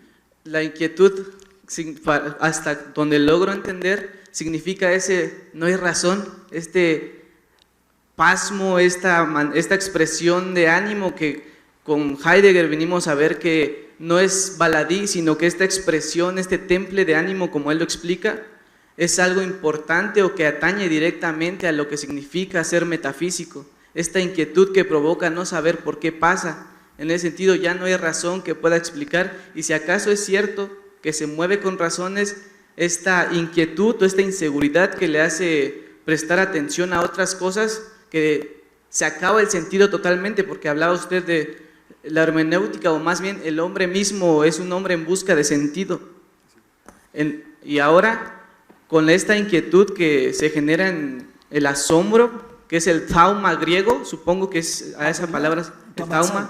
Bueno, ahora veo, sí. En ese sentido, es este asombro, esta inquietud, donde ya no hay más razón, y que es la oportunidad metafísica. Algunas ahora entiendo mejor, sí. Entiendo despacio. Eso hace parte del animal metafísico. Bueno, la inquietud del ser humano, de la cual habla Heidegger, es una idea que retoma de Agustín, cuando habla del cor inquietum nostrum, ¿no? En sus confesiones dice que el corazón del ser humano es inquieto. El corazón del ser humano es inquieto. ¿Por qué? Porque quiere entender algo a su situación. Si usted tiene una inquietud, es porque usted tiene razón de ser inquieto. La angustia, por ejemplo, tiene razón. Usted busca sentido y entonces la inquietud confirma la idea de que el ser humano es un ser que actúa, que piensa según razones. Y la última idea ayúdame. Pues hablaba de del asombro. Aristóteles dice en su Metafísica que el asombro es el inicio de la filosofía. Eso se repite, se cita siempre, pero se descuida a lo que Aristóteles quiere decir con eso. La tarea de la filosofía para Aristóteles es de eliminar el asombro. El ser humano siente asombro frente a lo que no entiende, que lo que no comprende. Para Aristóteles, la filosofía está ahí para explicar las cosas. Entonces, el asombro es el inicio del filósofo, pero en la visión de Aristóteles, de los méritos de la cual se puede discutir. De otra parte, Aristóteles quiere eliminar el asombro. ¿Sí? Le doy, por ejemplo, un ejemplo, una eclipse del sol. ¿Eclipse? ¿Sí? ¿Eclipse es la palabra? Bueno, para los indígenas, aztecas, mayas, era algo asombroso. Un signo del cielo, y todo el mundo se pone durante este fenómeno extraordinario, un eclipse del sol o de la luna. Pero es un fenómeno que se puede explicar. Bueno, es que la Tierra, la luna pasa entre el sol y la Tierra, entonces hay una explicación que elimina el asombro. Tal vez no ¿cómo se dice? La belleza del fenómeno, pero en la perspectiva de Aristóteles, el asombro hay que compararlo como algo como la ignorancia. Pero hoy se valoriza el asombro por razones estéticas, nos gustan los espectáculos tremendos. Bueno, eso es otra manera de ver, otra estética, si uno puede decir, pero el asombro es también, tiene también algo que ver con la razón. Yo siento asombro cuando no puedo explicar las cosas. No sé si digo tonterías otra vez. Pero... Yo no sé, sigo sin, o sea, no termino por comprender que el asombro también sea parte de la razón, porque el asombro es eso que, otra vez, que no compete a la razón en esa primera instancia. ¿No compete a la razón? ¿Perdón? Bueno, mi castellano es limitado. Okay. Eso se nota. Que el asombro es aquello que, si bien no se relaciona con el momento, con este asombro en una primera instancia, porque después viene eso, quiero explicar en su ejemplo, los aztecas se asombraban por un evento, por este eclipse, y que, como dice, se puede explicar y eso deja de asombrarnos. En una cierta manera, ¿no? En ese sentido, yo creo que el asombro en esa primera instancia en la que llega no compete a la razón, en tanto que te llega así y se pierde sentido. En un segundo momento, si acaso es cierto que existe un afán del animal metafísico por encontrar sentido, es cuando con la razón se acerca al asombro. ¿Sí me puedo explicar? ¿O sí me explico?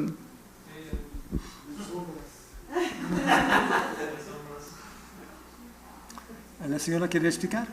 Pues no sé si él se quiere referir con este estado primario del ser humano cuando se asombra y que, como lo ha comentado usted, que se relaciona con la ignorancia, no sabe de dónde proviene ese asombro, si a su razón o a su sorpresa, no sé si tenga que ver con un acto intuitivo.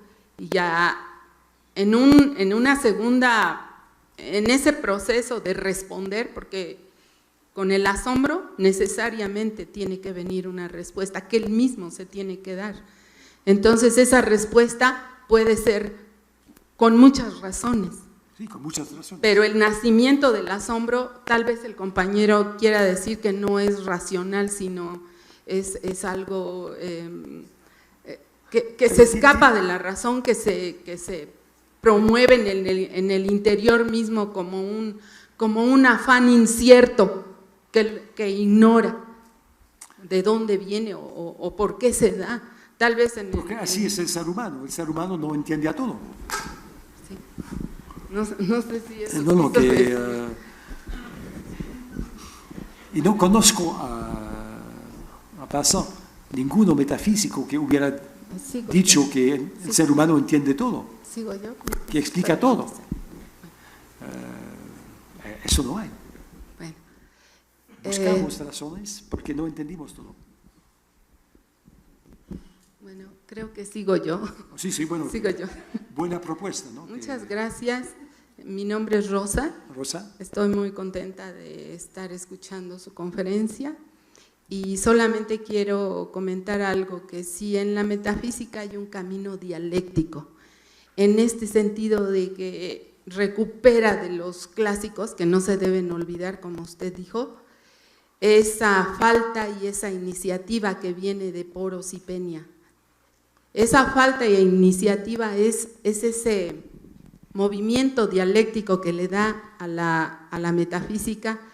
Si esto es así, si es falta e iniciativa, vuelve a ser falta, o sea, es falta, luego es iniciativa y luego es falta. Si es falta y si hay una iniciativa, quiere decir que hay una respuesta a esa falta. y si hay una respuesta a esa falta, vuelve a hacer falta para que haya otra respuesta a esa falta, otra respuesta a iniciativa. Y el ejemplo más claro que puedo entender este camino dialéctico, es con Heidegger, que enfatiza el Dasein o nuestra existencia, y que viene Gadamer, esto es lo que es Heidegger, pero algo falta y Gadamer viene a interpretar en esta labor interpretativa o hermenéutica, corrige a su maestro, dijo usted, corrige a su maestro Heidegger, y luego viene con Gadamer viene la iniciativa a la falta de Heidegger, pero luego Gadamer le falta algo que Ricoeur corrige y completa. El punto es clave aquí, en esta teoría de la, bueno, yo lo nombro así, esta libertad me doy. Me gusta, apruebo todo. Esta teoría, yo la he llamado en otro escrito que tengo, la teoría de la aceptación, porque me mueve muchísimo saber en qué punto uno se acepta al otro, ya sea en posturas filosóficas, ya sea en opiniones verbales de un diálogo entre personas que están una frente a la otra, o una con la ausencia de la otra, en el caso de Paul Ricoeur, cuando el lector está hablando con el que no está, el autor, que escribió algo, pero lo que me inquieta es ese punto de concordancia, ese punto clave para aceptarse, y en ese sentido puede realizarse ese movimiento dialéctico de una iniciativa que contempla la falta del otro y puede superarla.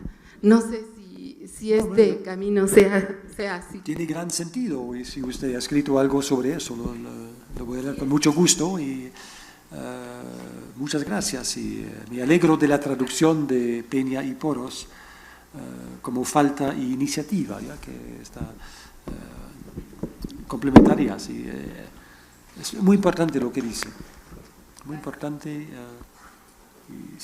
Señor, ¿sí?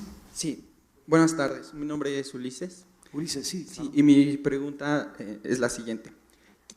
Está orientada a precisar el origen y por tanto la definición del ser. Y quiero convocar ante ello el ejercicio que hizo con el compañero Efrén acerca de la pintura de Rafael. Claramente nos mostró dos posturas metafísicas ontológicas distintas, ¿no? Como usted sabrá, Mauricio Beuchot, en colaboración con Luis Eduardo I Rivas, están planteando una epistemología de la cual el sustento sea la hermenéutica analógica, es decir, hacer epistemología con el sustento de la hermenéutica analógica. En esta epistemología, para abordar la realidad, Mauricio Beuchot plantea dos momentos metodológicos. Hace un momento que también hablábamos de metodología. Él nos dice que hay un primer momento, el momento histórico, momento metodológico histórico, y posteriormente la metodología instrumental. La metodología histórica nos platica en su texto Mauricio que es justamente el intento por definir al ser, para posteriormente con la metodología instrumental conocer al ser. Pero la metodología histórica sería el primer momento para saber qué es lo que vamos a conocer. Bueno, para ello él ya ha desarrollado su realismo analógico, ¿no? Mi pregunta está orientada a lo siguiente. Yo tengo este libro que recientemente comencé la lectura, y aquí viene una crítica hacia su ontología, hacia su metafísica de usted.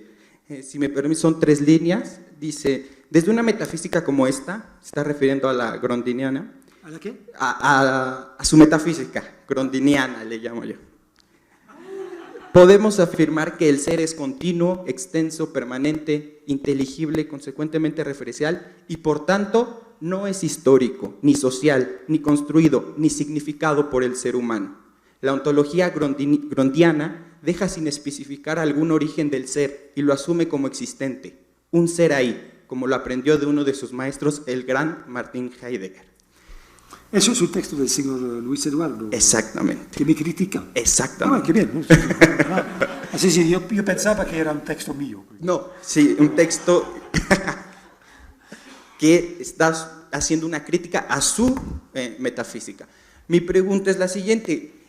Lo que ellos proponen es, por tanto, concebir al al ser, a la ontología como histórica y concreta, para así tener una definición y un origen del ser, que justamente se empalma con su propuesta epistemológica, con su hermenéutica analógica y su propuesta epistemológica. La pregunta es, ¿usted está de acuerdo con esta crítica? ¿Sigue pensando así? ¿Qué diría ante esto? Bueno, uno de los principios hermenéuticos es que uno debe tomar en cuenta el contexto. Y aquí hubiera que discutir el contexto más amplio para discutir de eso. Y tal vez, por primero, yo acepto la crítica. Y estoy aquí para ser criticado, que ya hace parte de mi caracterización de la metafísica, que es abierta a la crítica, que está abierta a abarcar todo lo que deja del otro lado. Pero, ¿qué es lo que, según este texto, la metafísica olvida? Usted dice el concreto. ¿Cuál era su gesto con la mano? Entonces la crítica no está nueva. Yo quiero los dos. Puede ser que el pobre tío que soy en este texto insistió demasiado sobre eso. Por eso hay que hacer eso. Pero cuando uno siempre hace eso, hay que hablar del concreto, uno olvida que no se puede hablar del concreto sin una perspectiva abarcadora.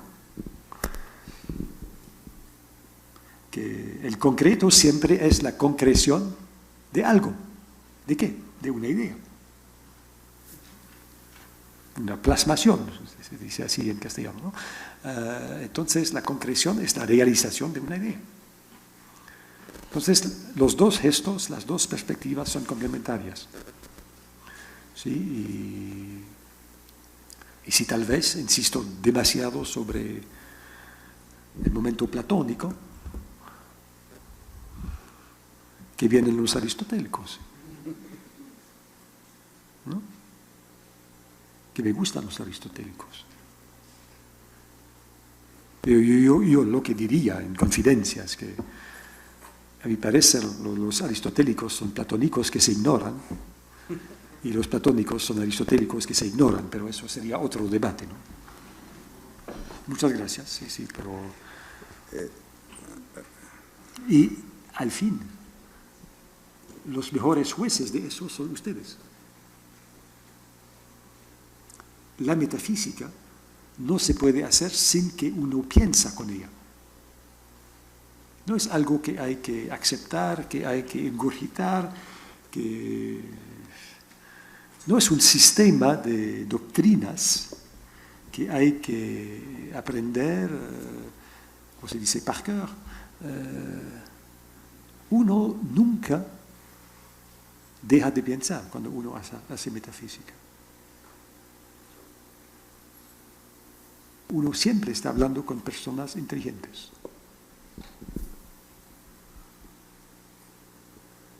Y es bien conocido el principio hermenéutico de Gadamer. La alma de la hermenéutica es que el otro puede tener razón.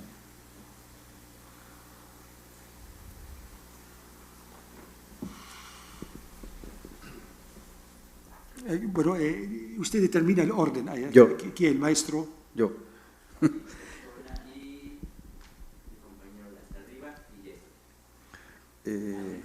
Nunca acaba la metafísica, ¿no?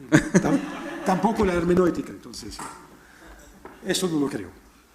3 preguntas cortas. ¿Su nombre? Antonio. Antonio. 3 preguntas cortas, entre más cortas, mejor. 3. 3. Necesito memoria. Sí. 3 dedos.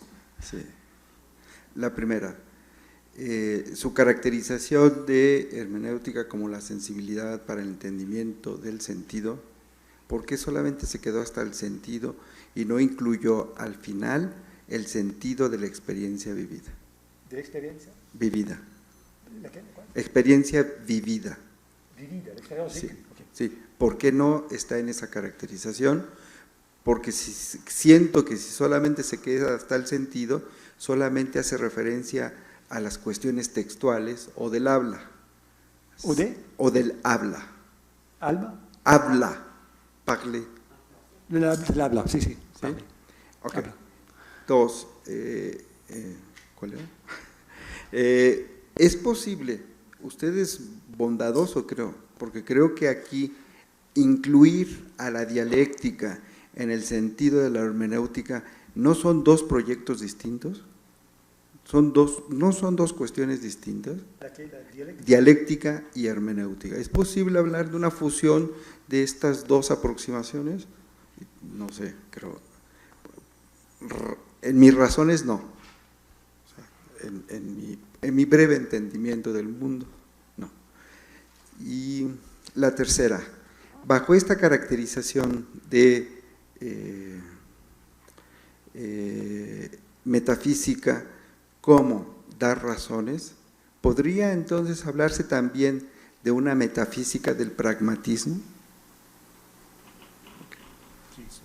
Tres. Bueno, muchas gracias por esas tres preguntas. La Trinidad que vuelve, ¿no? Bueno, el sentido de la experiencia vivida, ¿no? ¿Por qué no? Experiencia vivida es un pleonasmo. Porque experiencia exterior quiere decir subir, quiere decir, no subir, experiencia exterior, sufrir, ¿no?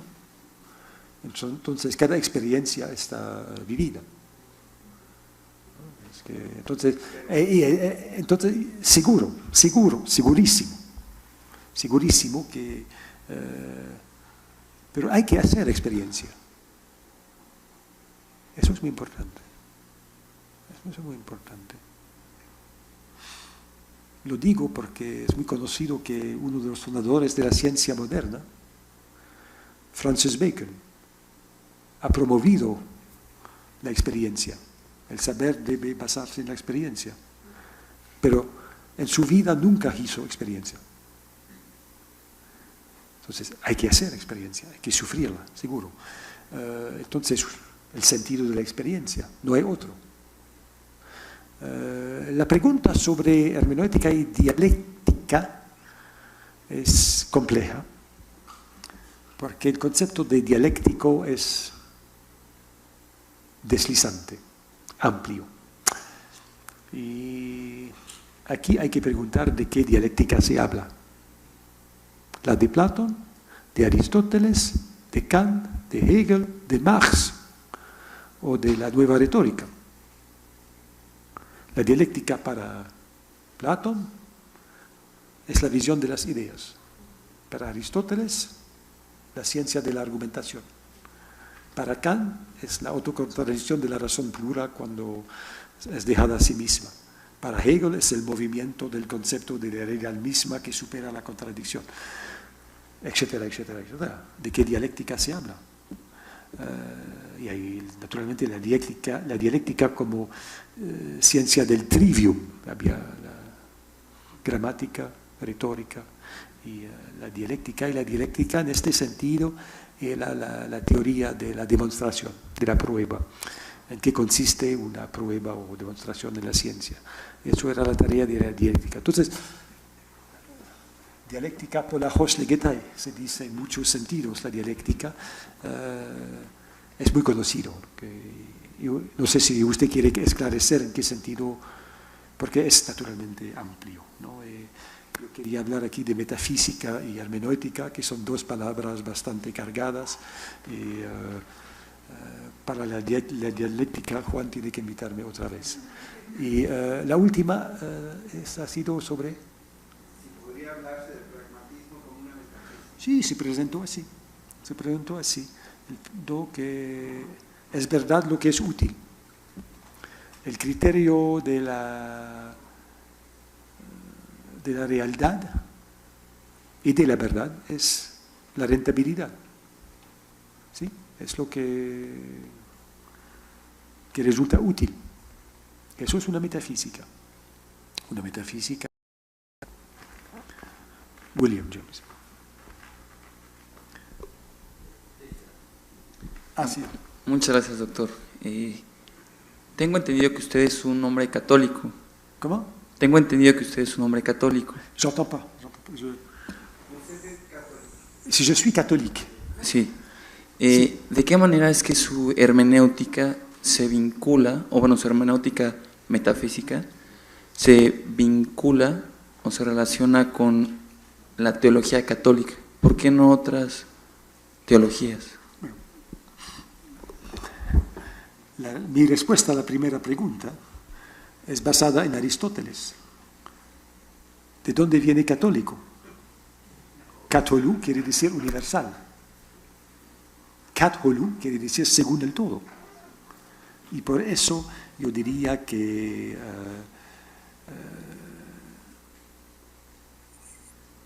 el pensamiento filosófico, el mío aquí no importa nada, ¿no? Es en sí mismo, tiene un alcance universal. Y universal, en griego, katholou. Aristóteles no conocía nada del cristianismo, ¿no? Es una herencia que nos ha dado la metafísica, y hubo naturalmente una apropiación de pensadores católicos de la metafísica, por los padres de las iglesias, por los pensadores de la Edad Media, y eso seguro, pero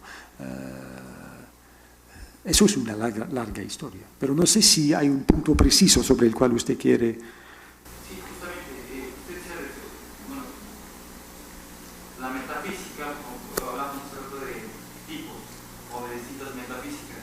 Entonces, en este sentido, digo, usted es católico por razones. Entonces, ¿qué razones hay en la realidad que lo llevan a ser, o a defender en todo caso, una teología católica? Bueno, la pregunta ya presupone la metafísica, porque teología, ¿qué quiere decir? Hay en la teología un logos. La teología se puede definir de muchas maneras seguramente, pero como la entiendo, la teología es una tentativa de dar razón de la fe, ¿sí? De conciliar la fe con la razón, y otra manera es de utilizar la palabra famosa de Anselmo, Santo Anselmo, que es un pensador ontológico, ya que según lo que dijo Kant sobre su demostración ontológica de la existencia de Dios, pero pienso aquí a la expresión fides quaerens intellectum, la fe buscando la inteligencia, y la inteligencia es el afán de la fe de buscar, de hallar y encontrar razones por sí misma. Entonces yo diría que el catolicismo históricamente y en fondo ha retomado en su propia caracterización la exigencia de racionalidad de la metafísica. O para decirlo de otra manera, el cristianismo es la religión la más metafísica que hay en este sentido, por su insistencia en la razón. ¿Sí? Y se puede comparar con otras religiones que no tienen esa exigencia de la misma. El Islam, por ejemplo. Islam quiere decir, hay muchas maneras de traducir Islam, no soy un especialista, pero obediencia.